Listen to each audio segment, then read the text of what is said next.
Majority of the people love to watch horror movies. They also like to read scary stories. Amazingly, scary stories are morbid fascinations and these stories scare the hell out of readers. Yet they keep coming back for more, because for some sick reason, scary stories get their blood pumping in ways no other form of entertainment can. Do you also love to hear scary stories? If the answer is yes, this video is for you. For this video, we dug deep into the internet to get the top 10 most scary stories found on Reddit. And we hope these stories will give you chilling goosebumps. Make sure you stick around for the number 1 to see the scariest tale found on Reddit. Number 10. When strange things happened in our home. My grandparents bought this house for our family. At that time, we were 10 family members and we shifted to that newly bought house. But sooner, my grandpa found a fake wall upstairs. That was surprising for all of us. My grandpa tore it down to make more room for our accessories. But we were amazed to see a wall behind it. Behind that, we saw play toys of children, clothes, and other stuff. The condition of the place was almost like someone has just left everything in a hurry. My mom was also afraid. She told me that something was circling the walls around her, sounding like wallpaper being torn. My aunt also witnessed paranormal activities in the same room. She would wake up with pictures she hung up laying on her chest in the morning. At midnight, my cousins also heard the footsteps of someone coming up the stairs and stopping outside their door. I still don't go upstairs there because it's always cold and I get weird vibes. Even in my adult life, I have scary dreams that take place there. Number 9. Call from the dead grandmother. One Redditor shared his scary story. His grandmother was diagnosed with brain cancer. He was very close to his grandmother, but unfortunately, she died of cancer. After her death, I was hanging out over at my parents' place and my mom got a call. Surprisingly, there was no number. My mom answered the call and got quiet. Then, she just went to her room without saying a single word. When I finally asked her about the call, she said it was from her mother, saying she was trapped and please come get her because they wouldn't let her leave. And then the phone disconnected. I was afraid to hear that. But when it happened again, then I was completely worried. Number 8. Who did it? Have you ever felt the presence of some unknown entity? If yes, you can also relate to this story. A Reddit user shared his story with us. He witnessed some strange activities while he was camping in the desert in Utah. According to him, one night it was extremely calm and quiet, and he just felt a weird vibe. I and my friends were on BLM land in Utah.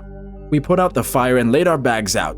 Just as I was starting to fade out, something grabbed me by the wrist and jerked my arm straight up into the air. I was shocked and sat up immediately. I was more afraid when my friends told me that this happened with my friends too. We all had it happen to us, and we couldn't explain it all. Fortunately, nothing else happened to us. But when I think about this incident, it still makes the hair on the back of my neck stand up. I'm still curious to know who did it. Number 7. It was a ghostly gathering. While at university, my friends and I ran out of booze. We were desperately looking to buy more. But unfortunately, it was late and no shops were open. So the only option left was to walk a mile to the nearest 24-hour supermarket. So we decided to go to that supermarket. Between the supermarket and the dorms we lived in was just row after row of suburban houses. As we were walking down one road, we passed a field with a large campfire and some people riding horses around it. People were playing musical instruments. The horses, fire, and the lanterns were looking old-fashioned. That'll be also giving a weird vibe. Maybe after 5 minutes, we passed the field, but we were stunned to see that we were walking past houses again. Meanwhile, one of my friends commented on how weird and out of place that gathering of people had been. Curiously, we turned around and walked back to find out exactly what was going on. But when we reached, nothing was there. We found nothing. No people, horses, musical instruments were there, just more and more houses. Whenever I think about that night, it feels strangely scary. I've got no idea what happened there that night. Number 6. Scary activities of my ghost housemates. When I was very young, we used to live in a house that was known to have paranormal activities. It had the usual ghost activity, hearing footsteps, hushed voices in the next room, and etc. But the scariest thing was the basement door. It would open on its own, not an inch or two. I mean, it would swing fully open like someone was walking through it. My parents tried locking the door and it would still swing open on its own. All these spooky movements very scary enough for my age at that time. Number 5. I can never go home. 2 years ago, I woke up around 1 a.m. thinking, I can never go home again. It was the most intense sense of homesickness I've ever experienced, full of panic and regret. I tried to calm myself down. Logically, of course, I could. My parents lived just a couple of hours away, still in my childhood home. I'd fought hard to get away from the suburb I grew up in. So why this sudden intense longing? The next day, I got a call that my dad had been hospitalized during the night and was in the ICU. He didn't make it out, and while the house is still there, it's not a home anymore. Number 4. A concentration camp scare. A few years ago, we visited my sister who was married to a soldier in the British Army, and he was stationed in Germany. She knew I was interested in history, so for a day out we visited Bergen-Belsen, a former Nazi concentration camp. As we were walking around, my sister was pushing the pram with my nephew in it. He was 2 or 3 years old at the time. The thing about Bergen-Belsen is that after the war, it was burnt to the ground, so it's more or less blank fields. As we walked, we passed a tree when my nephew asked my sister who the kids were behind us. We all turned around and no one was there. My sister asked which kids, and he replied, the ones in the pajamas. Yet again, no kids were anywhere to be seen. We all knew for a fact that he has no idea what country he was in, let alone know about the horrible events which occurred at that camp. An old aunt, upon hearing of this a year later, scolded us for taking a child to a place of death because apparently children can see the dead and that can affect their mental health negatively. Number 3. Who sent this old video? This strange story was shared by a Redditor who has already deleted her account but posted that on the subreddit in her message. She said she received an email in which a video was attached. Shockingly, the video was of her at 15 years old. She writes, "What can I do? The video was taken approximately 3.5 years ago, and suddenly this person finds my email and sends me the video? To purposely make me feel uncomfortable? What can I do?" But after that, there was no further update. Number 2.